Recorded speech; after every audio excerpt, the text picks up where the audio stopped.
ESPN and the NFL have reached a landmark deal in which ESPN will acquire NFL Network, the Red Zone channel, and NFL Fantasy, while the NFL will receive a 10% equity stake in ESPN. This agreement represents a major reshaping of sports media and is pending final approval by NFL owners and regulators, with closing expected either by the 2026 regular season or late 2026. It seems to be happening. So this seems like a rather large deal. I guess the first thing, and you can take it any direction after it, the 10% equity stake is curious just because ESPN doesn't exactly look to be a growth business to me. I don't even know how such a thing would work, considering that it's a subsidiary of Disney. So what is up with that? Is that 10% really more of a permission to run the show? Is that what it is? I think it's a few things that at least come to my mind. Number one, I think what ESPN is trying to do is be the Netflix of sports. They want to aggregate every single thing. They feel like the same thing that's happening with streaming across the board, and they could be completely wrong and this could fail, but the same thing that's happening with streaming across the board, where you saw like, oh, we've got all these streaming players, and what you're seeing now is they're probably all going to end up consolidating or folding or whatever outside of a few, right? Mainly Netflix is the streamer of record. YouTube is even though they're not technically a streamer, they're, in terms of mind share and time share, people watch a ton of YouTube on television and just watch a ton of YouTube generally. And then you have the social networks. And then down below that, you've got the other players that'll always be there just because they're tech companies from Apple and Amazon and things of that nature. But really, if you're talking streaming, for the most part, it is Netflix. ESPN thinks that they can carve out that lane for sports and be the sports app of record.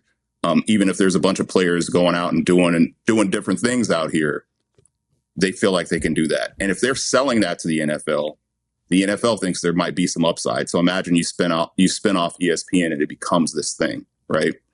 It's the app that every single person that likes sports has to subscribe to. That's what they're thinking. Now, if it's actually going to work, that's a whole nother thing. I've seen their talk. This is the direct to consumer thing, and how $30 is the price that's getting bandied about, and might be rich for some people's blood. But you were saying, but but the thing is, it's the $30 is a way to halfway step their foot into streaming without completely giving up the cable bundle yet, right? So like everything that's on the ESPN app will be available to everyone that has an over-the-top subscription, right? So, if you subscribe through Spectrum, you have a cable subscription through Spectrum, you're going to be able to get access to this ESPN app. So that they're trying to do is capture the people that have already cord cut or cord nevers. So they're looking at it as a bonus rather than someone is going to choose to get rid of their cable subscription or their YouTube TV or whatever it is and choose to just get ESPN solo. I don't know if that's necessarily going to happen. But on the 10% side, I'm really curious how they're structuring it and how they're thinking about it, especially coming from a player's perspective, representation perspective, what they're including in the 10%, what has been sold in return for the 10%. The reason I'm asking is, when obviously I'm not an expert in the NFL CBA, I know the NBA CBA real well and how things get split up. But when it's revenues, when you've foregone revenues in return for something, that causes a problem because the system is set up in a way to where it's revenue based, it's not equity based. So if you're selling off the rights let's say the rights to broadcast a certain game is sold off in return for equity in something, how do you share that as a part of collective bargaining with the players? So I'm curious on how that is. I'm sure there's super smart lawyers that are being very granular about, we're selling the assets to the NFL network in return for this. This has nothing to do with the revenues that we're getting. This is not going to replace revenues that we would get paid by ESPN, if that makes any sense. So I'm curious how players are looking at it and how that's going to work out. Yeah, I had that exact question. It just got so abstract to me. Like I said, it's ESPN is this corporation, but it's also a subsidiary of Disney. And what does this mean? And did they construct this in such a way that it doesn't get counted towards revenues that they share with the players? Yep. Is anybody paying attention, considering that they've ousted the guy in charge of the players union for strip club spending? By the way, that's a $30. When we say $30, that's per month. I should make that clear. Yep. And also, this is the new game because I see Nate in a mirrored way on the teleprompter. So when Anthony does his Chiron, I can't read it because it's going backwards. And I've discovered from my conversation with Sarah Heppola, I shouldn't try. Not when we're talking this business stuff. I've got to keep my mind sharp. So what does it say, Nate? What is crawling in front of my screen? Nate Jones, boots in the field. I think he just took what you said earlier and made it into something. I thought it was going to be about cocaine. I was very surprising to me. You just opened the door for him to switch it up to that now. Yeah, I'll let him cook. I'll let him do what he needs to do.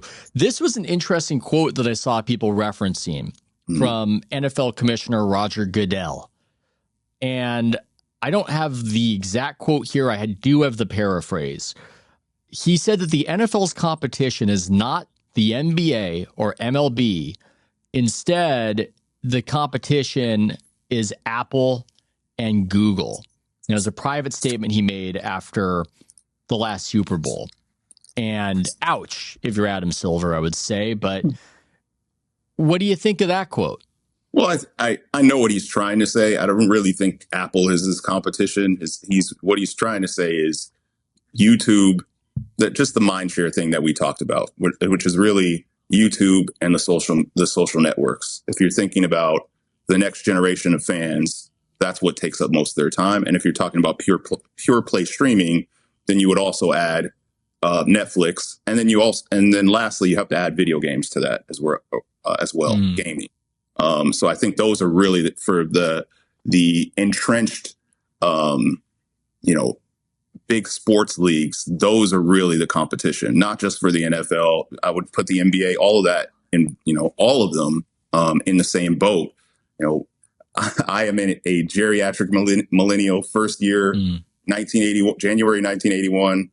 And, the video game systems that I had access to, like, there was only so much you could do. You weren't sitting there playing for 8 hours at a time. Maybe some people were, but like some of these senior year of high school, I definitely was doing that with Madden 2004. But you were saying, but that was also like that was like the start of the new more powerful system. Was that like PS2, PS3 at that stage, or Xbox 360? Like, yeah, I think PS2 maybe. Yeah, so I ended my game, even though I got gifted an Xbox 360 at some point from work. I really stopped gaming after PS1. So like just the concept of gaming being what it is now, I think it's foreign to a lot of people that have not, like, people my age, for a lot of people my age that aren't, they played sports games that took up a lot of time, but outside of that. Oh, that's not the part that's foreign to me, Nate. The immersive quality of it isn't what's foreign, though it is kind of foreign. What's foreign to me is that you would want to watch somebody narrating their own participation in it and prefer that to watching sports, as seems to be the case with many kids, I've noticed. Young kids, they love streamers who just are funny and talk as they're playing the game. That's the thing. I could never have predicted that. But that's a huge feature of the entertainment ecosystem now. Yeah, I mean, there's endless content available now. This long tail, media landscape where there are people that are just finding little niches, and you don't necessarily, in order to make a living. I mean, you're a perfect proof of this. You don't have to be some gigantic national writer that is, like the old school way, right? How dare you? I'm big time, Nate. Bad example. Reference somebody else. You've carved your own niche, right? That happens over and over and over and over again across the internet. Whereas, us growing up, we had that limited scope of what we could do. We were playing 8-bit Nintendo, 16-bit Super Nintendo and Genesis. or we were watching what was on on network television. Cable was really just starting to come into its own.